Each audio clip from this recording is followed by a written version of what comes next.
إن الحمد لله نحمده ونستعينه ونعوذ بالله من شرور أنفسنا ومن سيئات أعمالنا من يهد الله فلا مضل له ومن يضلل فلا هادي له.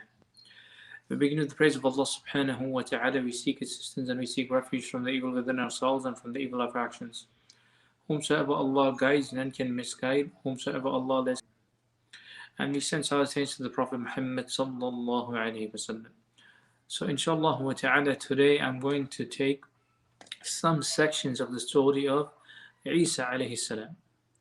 So I'll focus more on, Maryam and Imran and her mother, and how Isa alayhi salam was a miracle right from his birth, and what are the things that he had done, and what are the lessons that we can take. So as you know, this is the month of the Quran, so I want to mention some of the ayat that we can benefit from, and the lessons that we can take from these ayat of the Quran. So Allah subhanahu wa ta'ala tells us in the first ayah that I want to mention, He tells us in the Quran, إِنَّ اللَّهَ اسْتَفَى آدَمَ وَنُوحًا وَآلَ إِبْرَاهِيمَ وَآلَ عِمْرَانَ عَلَى الْعَالَمِينَ. Allah subhanahu wa ta'ala has chosen Adam. We know that Adam alayhi salam was a prophet. Nuh alayhi salam was a prophet.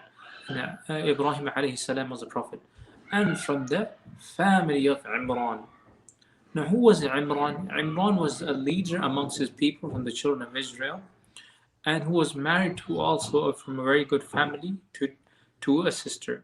And the other sister was married to Zachariah. Zachariah himself was a prophet.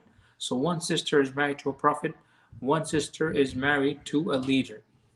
Now, Imran and his wife wanted to have a child for a very, very long time.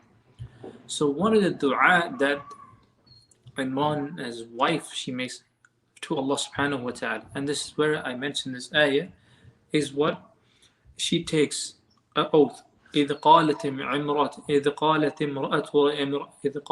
عمران ربي, and when the wife of Imran mentioned, she takes what she says, إني نذرت لك ما في بطني محررا فتقبل مني. So I have vowed to you what is in my stomach, that ما في بطني فتقبل مني. So since Allah subhanahu wa ta'ala answered her dua of having a child, she actually took a vow that she will dedicate this child to the worship and to the service of Allah subhanahu wa ta'ala. Who is this child? This child is Maryam. Now, why is this important? Back then, it was not common for women to be very involved in the places of worship, right?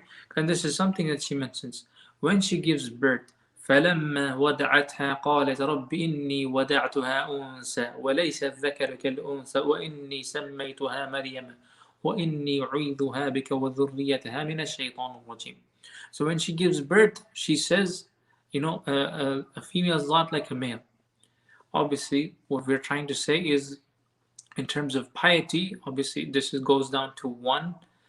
Someone can be of high level based on piety, but in terms of service, even back then, the men was not like the women in terms of how they could be more active in the service of Allah subhanahu wa ta'ala. And she mentions this. And she does say, فَتَقَبَّلَ. So one thing that happened was, Imran and his wife did not have a child for a long time. Before the birth of Maryam, Imran passes away. Something that he wanted to see. He wanted to have a child, but he does not see this very thing that he's been wanting to have. And what happens? Maryam, she falls under the care of Zachariah. Now, who is Zachariah? As I mentioned, this her sister's husband. فَكَفَّلَهَا زَكَرِيَّا. So she was under the care of Zachariah. This itself is a long story.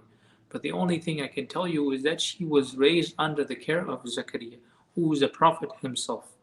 So she was, and one of the things as she was raised by Zachariah is that she too had a dedicated place, a mihrab in this place of worship. In this place, she had a dedicated place of worship for herself. And Zachariah would enter upon her. And we know this from the ayah, كُلَّمَا دَخَلَ عَلَيْهَا زَكَرِيَّا الْمِحْرَابَ وَجَدَ عِنْدَهَا رِزْقًا. And he would notice something, that when he would enter upon Maryam, Zachariah alayhi salam would notice a rizq, like off-season fruits with her. And he would ask her, قال يا مريم أنى لك هذا. Oh Maryam, what is this? Her response قالت هو من عند الله إن الله يرزق من يشاء بغير حساب. That Allah subhanahu wa ta'ala will provide to whomsoever He wishes. So one thing we have to know, brothers, if you're going through difficulty, if you're going through hardship, we have to know that Allah subhanahu wa ta'ala is capable of doing all things. وَهُوَ عَلَى كُلِّ شَيْءٍ قَدِيرٌ. Just like Allah subhanahu wa ta'ala provided Maryam off-season fruits. Allah subhanahu wa ta'ala, what does He tell us? وَإِذَا قَضَى أَمْرًا فَإِنَّمَا يَقُولُ لَهُ كُن فَيَكُونُ. That when Allah subhanahu wa ta'ala decrees something, all He has to say is be, and it is. So we have to trust in Allah subhanahu wa ta'ala. We have to know Allah subhanahu wa ta'ala is able to do all things. Just like her mother was given, after not having a child for a long time, she was given the birth of Maryam. And she vowed that she's going to dedicate her child for the worship of Allah subhanahu wa ta'ala, and that's something that she did.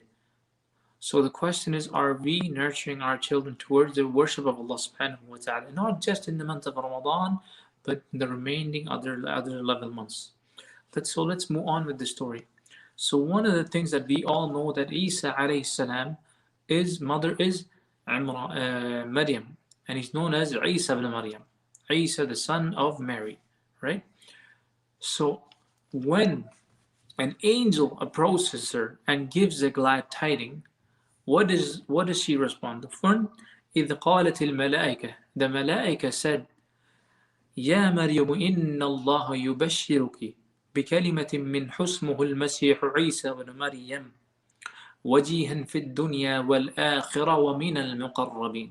An angel came down to Maryam, and the angel informs Maryam of a glad tidings of a son that is going to be born, Isa ibn Maryam. وَجِيهًا فِي. He's going to be a guide for dunya wal akhirah, in this life and the hereafter, and he's going to be the ones that are close to Allah subhanahu wa ta'ala.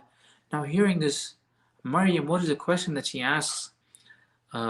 She says, is what Allah subhanahu wa ta'ala mentions also a sifa of this boy she's going to have miraculous birth. That is, not a man has touched me. And she mentions this in the Quran. And what is the miracle of this boy is that he will speak in the cradle and he will speak when he gets older. And this is something that's in the Quran. وَيُكَلِّمُ النَّاسَ فِي الْمَهْدِ وَكَهْلًا وَمِنَ الصَّالِحِينَ. And that he is from the righteous. Hearing this, what does Maryam? She responds, she says, قَالَ رَبِّ أَنَّى يَكُونُ لِي وَلَدٌ وَلَمْ يَمْسَسْنِي بَشَرٌ.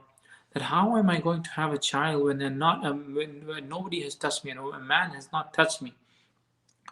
قال كذلك الله يخلق ما يشاء. Just like that, Allah subhanahu wa ta'ala creates whatsoever He wishes. And this is the ayah that I mentioned before. إِذَا قَضَى أَمْرًا فَإِنَّمَا يَقُولُ لَهُ كُن فَيَكُونُ. And when He decrees a matter, all He says is be, and it is. And it is through this Isa alayhi salam who went through this miraculous, or was born through this miraculous birth. And Maryam was known for her piety, was accused by her people, not everybody obviously, because when she presented the child to them after giving birth, the child spoke as Allah subhanahu wa ta'ala told her. And they were amazed by this, because this was a miracle after a miracle, that she had given birth when no man had touched her, and then a boy in the cradle speaking. This was another miracle. So those go back to some of the ayat from Surah Al-Imran. What is the message that Isa alayhi salam came with? The first thing that he was that وَيُعَلِّمُهُ الْكِتَابَ وَالْحِكْمَةَ وَالتَّوْرَاةَ وَالْإِنْجِيلَ. He came to teach the kitab, the Torah. Hikmah is the sunnah, the way, the wisdom of the prophets.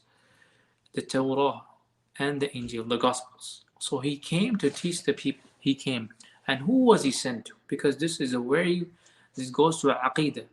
Was Isa alayhi salam sent to all of the people, or was he sent strictly to the Bani Israel? What does the Quran tell us? Let's go back to the Quran. وَرَسُولًا إِلَى بَنِي إِسْرَائِيلَ أَنِّي قَدْ جِئْتُكُمْ بِآيَةٍ مِّن رَّبِّكُمْ أَنِّي يَخْلُقُ لَكُم مِّنَ الطِّينِ كَهَيْئَةِ الطَّيْرِ فَأَنفُخُ فِيهِ فَيَكُونُ طَيْرًا بِإِذْنِ اللَّهِ. So he was sent to the children of Israel. So what is our belief in Isa alayhi salam? That he was sent to the children of Israel as a messenger. And he came with the sign of Allah subhanahu wa ta'ala. And what did he do? He would give life, and he would create clay, he would make that into a bird with the permission of Allah subhanahu wa ta'ala. And he would give, like he would give somebody sight, somebody who was born blind, he would give them sight. And he would cure a leper. As we know that he mentions فَأَنفَخُ فِيهِ فَيَكُونُ طَيْرًا بِإِذْنِهِ وَأُبْرِيُ الْأَكْمَهَ وَالْأَبْرَصَ, that he would give a sight and he would cure the leper. وَأُحْيِي الْمَوْتَى بِإِذْنِ اللَّهِ, and he would give life with the permission of Allah subhanahu wa ta'ala. This was one of the miracles. So we know every single prophet came down with a miracle, with a miracle. What was the miracle of Isa alayhi salam? Was that he would cure people. One of the things of his time that the children of Israel at this time had was they were good in terms of medicine. But to cure a leper at his time, to give life, even in our time, to give life to somebody who was passed away, and to give life to a bird, to a pot that becomes a bird, all of this was a miracle that was given to Isa alayhi salam. But the question is, did his people submit? Right? And one of the things that he did was, one of the things that the children of Israel that they fell into was, they made things that are halal haram. So, and this is something their preachers did, their monks did. مُصَدِّقًا لِمَا, he came to confirm what is in front of them. وَأُحِلَّ لَكُمْ بَعْدَ الَّذِي حُرِّمَ عَلَيْكُمْ وَجِئْتُكُمْ بِآيَةٍ مِّن رَّبِّكُمْ فَاتَّقُوا اللَّهَ وَأَطِيعُونِ. So he came to make things halal for them, what was actually made prohibited, not from Allah subhanahu wa ta'ala. Their priests and their monks, they made things prohibited, which was actually not prohibited. And one of the things that we, إِنَّ اللَّهَ رَبِّي وَرَبَّكُمْ فَاعْبُدُوهُ هَذَا صِرَاطٌ مُسْتَقِيمٌ. And this goes down to the message of every single messenger, that Allah subhanahu wa ta'ala is my Lord and your Lord. So worship Allah subhanahu wa ta'ala alone.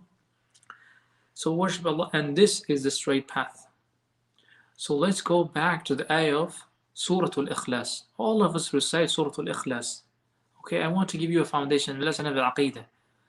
Now when a man came to the Prophet sallallahu alaihi wasallam, he asked him, what is the nasab of Allah subhanahu wa ta'ala? Now the Prophet sallallahu alaihi wasallam, because of this question, Allah subhanahu wa ta'ala sent down this ayah of this surah, Surah Al-Ikhlas, that you and I recite. قُلْ هُوَ اللَّهُ أَحَدٌ, say Allah is one, Allahu Samad, Allah is absolute. لَمْ يَلِدْ وَلَمْ يُولَدْ, that he does not give birth nor is he born. وَلَمْ يَكُنْ لَهُ كُفُوًا أَحَدٌ, and there is nothing equal to him.